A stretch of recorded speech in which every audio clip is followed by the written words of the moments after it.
कई पेशेंट मुझे एक सवाल पूछते हैं जब भी वो क्लिनिक में सफ़ेद दाग यानी विटिलिगो का प्रॉब्लम लेके आते हैं कि सर मुझे ये क्यों हो गया, मेरे रीजंस क्या हो सकते हैं। मैंने तो कोई बुरी चीज़ खाई नहीं है, ना मेरी फैमिली में हिस्ट्री है या मुझे कोई बुरी आदत है, फिर मुझे क्यों हो गया।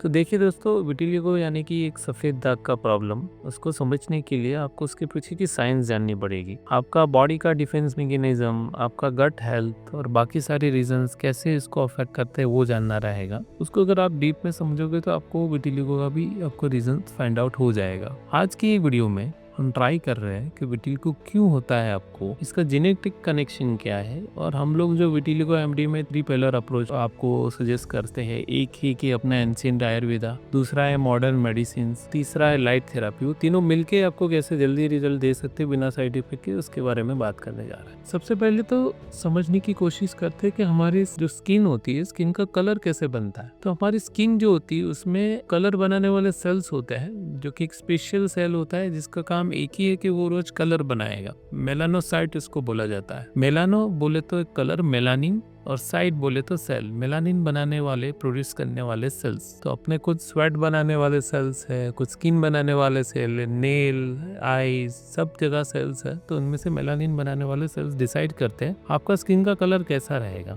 दूसरा, ये काम कैसे करते हैं। तो अपने स्किन को आइडियली तो वो इवन टोन एक ही कलर का बना के लेते हैं। जैसे आप सनलाइट में जाओ तो ज्यादा कलर बनाने लगेंगे, आप धूप में पूरा दिन रहोगे तो वो डार्क नहीं होगा। तो वैसा वाला वो उनका कलर प्रोडक्शन चेंज होता रहता है। विटिलिगो में ये मेलानोसाइट नाम की जो सेल्स है वो काम करना बंद कर देते हैं। कई बार वो डिस्ट्रॉय हो जाते हैं। जैसे कोई चोट लग गई तो व्हाइट कैसा स्कार हो जाता है, तो वहाँ पे सेल्स है ही नहीं, तो वो कलर नहीं बना पाएंगे। जब पिगमेंट नहीं बनेगा तो वो कलर लाइट होता जाएगा और सफ़ेद दिखने लगेगा, जिसको हम सफ़ेद दाग, आयुर्वेद में श्वेतला या फिर कोड बोलते हैं। अब सवाल ये है कि ये सेल डिस्ट्रॉय क्यों होते हैं, ये कैसे ये सेल्स डैमेज हो गए, क्यों वो काम नहीं कर रहे। इसका one of the main reason है आपका ऑटो इम्यूनिटी।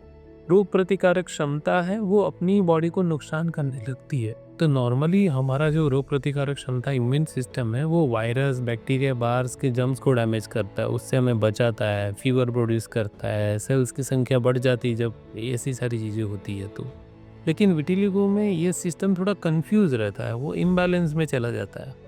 वो अपनी मेलानोसाइट नाम के सेल से उसको दुश्मन समझ लेता है और उसको डैमेज करने लगता है। जब ये स्किन का सैंपल लैब में चेक करके उसमें देखा तो जहाँ जहाँ पे वो सेल्स बनाने वाले थे मेलानोसाइट, उसके आजू बाजू में इम्यूनिटी के सेल्स दिखे जाते हैं। तो ये फ्रेंडली फायर में अपना पिगमेंट सेल्स बनाने वाले वो खत्म हो जाते हैं या टेम्पररी वो काम करना बंद कर देते। जहाँ जहाँ पे वो काम करना बंद करते वहाँ पे शुरुआत में व्हाइट पैचेस नजर आने लगते। इसीलिए विटिलिगो कोई स्किन डिजीज नहीं है, बल्कि एक इंटरनल इम्यूनिटी का इम्बैलेंस होना है। कोई लोग पूछते हैं क्या ये हेरिडेटरी है, क्या मेरी फैमिली में जेनेटिक्स है जिसकी वजह से मुझे होने वाला है, या फिर मेरी जिससे शादी होने वाली है उसको जेनेटिक्स में है, तो क्या हमारे बच्चों को भी विटिलिगो हो गया उससे मुझे हो जाएगा। तो रिसर्च बताती है जेनेटिक्स का इसमें थोड़ा बहुत रोल तो जरूर है। अगर आपकी फैमिली में किसी को विटिलिगो है या कोई और ऑटोइम्यून डिजीज है, जैसे कि थायराइड है, एलोपेशिया है, या और मेडिकल डिजीजेस है, तो उसकी वजह से बॉडी में आपकी चांसेस ज्यादा है कि आपको भी वैसा वाला डैमेज हो। ऑटो इम्यूनिटी एक बहुत वाइड सब्जेक्ट है, इसमें विटिलिगो, डायबिटीज,